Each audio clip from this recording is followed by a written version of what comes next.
दोस्तों आखिरकार वो चीजें सामने आ गई जो चीजें मैं आपको पहले बता चुका था। बहुत अरसे पहले मैंने आपको इन्फॉर्मेशन दे दी थी कि सीमा को पुलिस प्रोटेक्शन मिल रही है। सीमा के लिए पुलिस किसी भी हद तक जा सकती है। और मैंने आपको बताया था एसएचओ जो गौतम बुद्ध नगर या जो एसएचओ रबूपुरा चौकी के जो इंचार्ज है, कोतवाली रबूपुरा के जो इंचार्ज है, जो एसएचओ है वहां का, वो सीमा से मालिश करवाने जाता था। मैंने आपको याद है, आप लोगों को मैंने ये इन्फॉर्मेशन दे दी थी। उस वक्त लोगों ने हमें ट्रोल किया और हमें बोला गया कि भाई इदारों के ऊपर उंगली उठाते हैं, कीचड़ उछालते हैं, जबकि मैंने आपको सबूत के साथ बात की थी।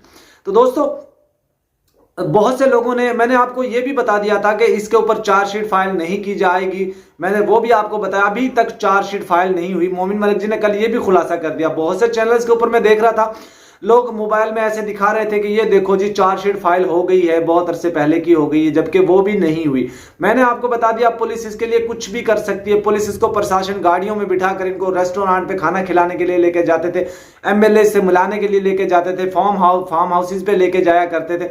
जहां भी सीमा ने जाना होता था, सीमा को पुलिस प्रोटेक्शन में लेके जाया जाता था और यह कहा जाता था कि ये वहां पे जा रही है, वहां पे जा रही है, अदालतों में जा रही है, जा रही है। दोस्तों मैंने आपको कुछ दिन पहले एक ऑडियो सुनाई थी जिसमें मुझे वाज़ेह तौर पर यह बताया गया था कि सीमा से 3-4 दिन से सीमा दिल्ली गई हुई है। वो दिल्ली तो नहीं गई थी, लेकर इसको पुलिस ही गई थी, क्योंकि मेरे पास वो रिकॉर्डिंग अभी तक भी मौजूद है कि पुलिस जो है इसको लेकर गई थी दिल्ली। लेकिन दिल्ली की बजाय ये इसको लेकर गए थे वो मंदिर, जो बड़ा मंदिर है जहां पे मैंने आपको पहले भी जिक्र कर दिया, उस मंदिर के अंदर इसको लेकर गए थे। और सीमा वहां पर 2 दिन स्टे करने के बाद फिर कहीं और गई, एक रात वहां पे बिताई, फिर 4 दिन बाद सीमा जो है वापस आई रबूपुरा में। और आने के बाद इसने फिर वही अश्लील हरकतें शुरू कर दी। फिर एक प्रोग्राम हुआ था वहां पे, आपने देखा होगा, जिसमें एक कार्यक्रम हो रहा था और उस कार्यक्रम में भी ये जाके पार्टिसिपेट की, इसकी वीडियोस भी वायरल हुई। और दोस्तों कल सीमा फिर दोबारा से रावण को जलाते हुए एक जो इवेंट चल रहा था, दशहरा था, वहां पे भी गई थी। लेकिन दोस्तों इस दफा हुआ क्या है, इस दफा इसकी वीडियो वायरल नहीं हुई। क्यों नहीं हुई? मैं आपको गारंटी करता हूं दोस्तों, सीमा पिछले दिनों जिस मंदिर में गई थी, जब मैंने आपको बताया था 3-4 दिन सीमा जो है वहां पे नहीं है, तो सीमा जिस मंदिर में गई थी उसकी वीडियो भी बनी हुई है। बहुत जल्द वो भी पब्लिक होने वाली है और ये भी हो सकता है वो पब्लिक ना हो, क्योंकि डर बैठ गया है। अब जो एसएचओ है, जो कोतवाली रबूपुरा का जो एसएचओ है, उसने सीमा के पास 2 अपने कर्मचारियों को भेजा और सीमा से कहा कि तुम हमें मरवाओगी, फंसवाओगी, जितना हमने तुम्हारा साथ दिया था वो साथ दे दिया, लेकिन अब हम और ज्यादा तुम्हारा साथ नहीं दे पाएंगे। लेकिन अब देखना यह है कि एसएचओ साहब जो अपनी जान छुड़ाने के लिए सीमा के ऊपर किस तरीके के आरोप लगाते हैं। और सीमा को यह भी साथ कह दिया कि तुमने बगैर हमें बताए अब कहीं भी नहीं जाना।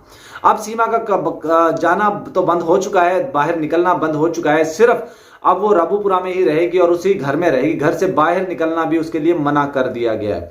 अब देखते हैं पुलिस प्रशासन की तरफ से ये कब तक चलता है, कब तक नहीं चलता, क्योंकि पुलिस वाले इसको जहां मर्जी ले जा सकते हैं। मोमिन मलिक जी ने वाज़ेह तौर पे बता दिया कि पुलिस ऐसे इसकी देखभाल कर रही है जैसे उनकी बुआ हो या जैसे उनके घर कोई बहुत बड़ा मेहमान आ गया हो। यही चीजें तो हम आपको बता रहे थे। ना इसके ऊपर चार्जशीट फाइल की गई, ना इसको कहीं आने जाने से रोका गया, ना इसके चैनल बंद हुए, ना हैदर को वीजा मिला। ये तमाम तर चीजें चीख कर क्या कह रही हैं? ये वही चीजें बता रही हैं जो हम आपको बताते रहे हैं, जो मैं आपको बताता रहा हूं, वो एक एक खबर मेरी सच हुई। लेकिन दोस्तों बड़ा सवाल यहां पे ये भी है, मोमिन मलिक जी ने कल लाइव में बहुत से लोगों का नाम लिए बगैर कहा, कुछ भ्रम में डाल रहे हैं लोग, कुछ गुमराह कर रहे हैं। तो मेरा सवाल ये है कि देखिए, हम लोग अपना ओपिनियन देते हैं तो वो आपको उस पर प्राइवेट पर्सनली जो नहीं वो सोचना चाहिए कि मैंने ये जवाब दिया तो इसका पर्सनली क्या जवाब बनता है। आप ही कहते हो, मोमिन मलिक ही कहते हैं कि मुझसे भी आप सवाल पूछ सकते हो, मेरा अगर कोई गलत मैं कर रहा हूं तो मुझसे भी सवाल पूछ सकते हो। आपने गलत नहीं किया कुछ भी, हम आपको सलाम पेश करते हैं। लेकिन हमारा सवाल था कि सीमा को मंदिर में ले जाया गया, सीमा 4 दिन रबूपुरा में नहीं थी, आपको किसी ने सूचना दी, आपको किसी ने इंफॉर्मेशन दी, आपको किसी ने बताया? ये सारी चीजों के सबूत मौजूद हैं, लेकिन क्या कुछ नहीं। फिर केसेस जितने डाले हुए हैं, मोमिन मलिक जी ने कल ये भी बता दिया था कि एफआईआर और भी हुई है, तो उसमें भी इसको अभी तक अरेस्ट क्यों नहीं किया गया? बहुत से सवाल है दोस्तों। ये सवाल मैं नहीं पूछ रहा, ये मोमिन मलिक जी खुद ही पूछ रहे हैं। वो उन्होंने ये जो केस को ट्रांसफर करने की बात की है, क्यों की है? आप अंदाजा लगाइए क्यों की है।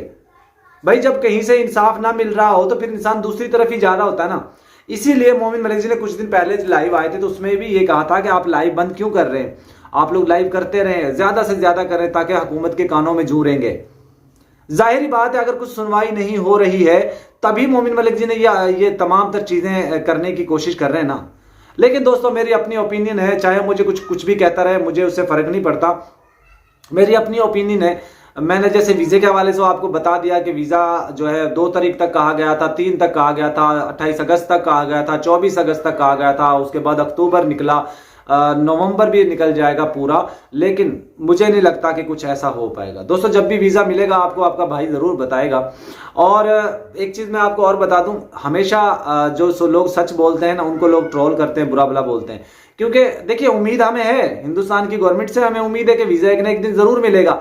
लेकिन भाई मुझे ये एक बात बताइए, जब बीमार आप आज हो, आज आपको तकलीफ हो रही है, आप आज मरने वाले हो और आपको 2 महीने बाद 6 महीने बाद कहा जाए कि आप इलाज करवा लो, तो उस इलाज का क्या फायदा होगा मुझे बताइए। हैदर भाई इस वक्त परेशान है, इस वक्त वो बहुत ज्यादा लाचार हैं, वो चाहते हैं कि मैं फौरन हिंदुस्तान जाऊं और मैं वहां से अपने बच्चे लेकर आऊं। जब वीजा अगर उनको 6 महीने बाद या 1 साल बाद वीजा मिला तो उस वीजे का क्या फायदा होगा मुझे बताइए। और कानून, बहुत से लोग ये कहते हैं ना कानून बहुत सख्त है लेकिन स्लो स्लो चलता है। हम मानते हैं कानून स्लो स्लो चलता है, कानून को हर चीज बड़ी सोच समझकर कदम उठाना पड़ता है, बड़ी एक एक चीज को परख कर इन्वेस्टिगेशन करके चलता है। लेकिन यार इतना भी क्या कानून से स्लो होना चाहिए कि 2 साल हो गए हैं, 2 साल होने को हैं और 2 साल से अभी तक इसके ऊपर चार्जशीट फाइल नहीं की गई। हैरानगी नहीं होती दोस्तों? हमारे बहुत सारे सवालात हैं और हम सवाल करें किससे, हम पूछें किससे, हम खबर किसको दें, किसको सुनाएं?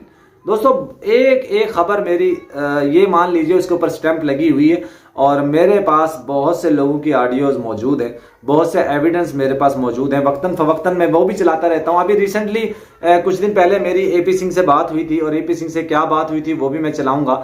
अगली वीडियो मेरी एपी सिंह के ऊपर होगी, जो मैंने एपी सिंह से मेरी बातचीत हुई है, वो एपी सिंह ने मुझे क्या जवाब दिया है वो मैं आपके साथ शेयर करूंगा। लेकिन दोस्तों एक चीज जरूर है कि मुझे तो खतरे की घंटी बजती हुई नजर आ रही है। आप लोगों को क्या लगता है कमेंट में आप लोगों ने जरूर बताना है, क्योंकि जो चीजें अब हमारे सामने आ रही हैं खुल खुल कर, अब मोमिन मलिक जी को भी आई थिंक, मैं समझता हूं शायद मोमिन मलिक जी को ये खबर मिल चुकी है कि ये मंदिर भी गई थी, ये वहां रबूपुरा में 4 दिन नहीं थी, शायद उनको ये खबर मिल चुकी है, शायद उनको ये सूचना मिल चुकी है, जिसकी वजह से उन्होंने कल आकर ये बोल दिया कि पुलिस प्रशासन इसको प्रोटेक्ट करने में लगी हुई है और हमें पुलिस से कोई उम्मीद नहीं है। तो दोस्तों ये तो चीजें हम पहले आपको बता चुके हैं। अब बहुत से लोग जो मीडिया पर बैठकर इधर उधर की बातें कर रहे थे, मेरा उनसे सवाल है, भाई आप लोगों के पास जब इन्फॉर्मेशन जानकारी है ही नहीं तो आप क्या खबर देते हो? हमसे ले लो यार, हमसे ले लो, मुझसे ले लो, क्या खबर लेनी है आपने। लेकिन गुमराह मत करिए, लोगों को गलत फहमी में मत डालिए। गलत फहमी ये नहीं होती कि किसी को सच बता देना, गलत फहमी ये होती है कि किसी को झूठ बताना, झूठी चीजों पर लारा लगा कर रखना, उनको ये कर, अब ये हो रहा, अब ये हो रहा, अब ये हो रहा, अब ये हो रहा, अब ये हो रहा। ये किस तरह? ये होता है लारा लगाना, ये भ्रम में डालना, ये होता है गुमराह करना, ये होता है मिसअंडरस्टैंडिंग फैलाना। हमेशा पॉइंट के ऊपर बात करनी चाहिए, जिस तरीके की मैं बात करता होता हूं, खुली ओपन बात करता हूं, और मुझे कोई आके चैलेंज करता हूं, मैं मुझे आके डिनाई कर दे, मुझे लगता है कोई नहीं डिनाई कर सकेगा मुझे। तो दोस्तों आज की वीडियो का एंड करते हैं। कमेंट में आप लोगों ने जरूर बताना है आपको ये मेरी जो इन्फॉर्मेशन मैंने आपको दी कैसी लगी, क्या समझते हैं, क्या इसका क्या होने जा रहा है। तो दोस्तों आज की वीडियो का एंड करते हैं। अल्लाह हाफिज।